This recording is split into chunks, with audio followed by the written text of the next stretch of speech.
Borno State government has assured to support survivors of insurgency with humanitarian needs, anti-stigmatization, laws, economic empowerment, protection, health access and psychological support, among others. This was disclosed by the Borno State Commissioner of Women and Social Development, Hajia Zuwaira Gambo, at the public presentation of Charter of Demand from Survivors, Victims and De-radicalized Women in Maiduguri.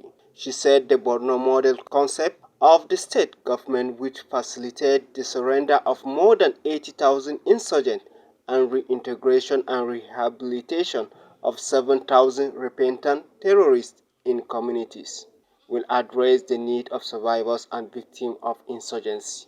Meanwhile, Hajia Hamsatu Al-Amin, the executive director of Al-Amin Foundation for Peace and Development, emphasized on the need of advocate for human rights, gender equality, and importantly, provide support for survivors and victims with psychological support, reintegration, vocational skills, education, among others.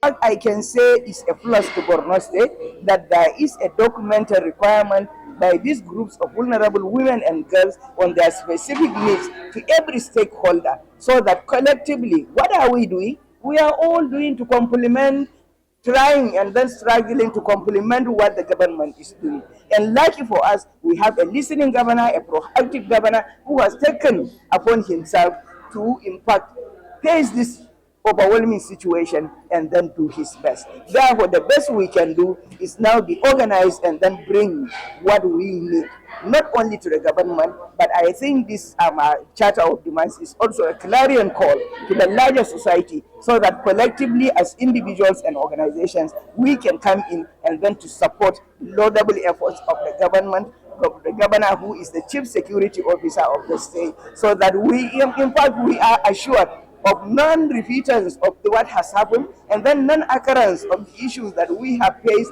and then a recognition that we are victims, we are survivors, we are radicalized women, and now these are our demands, seeking people so that they can respond to our needs.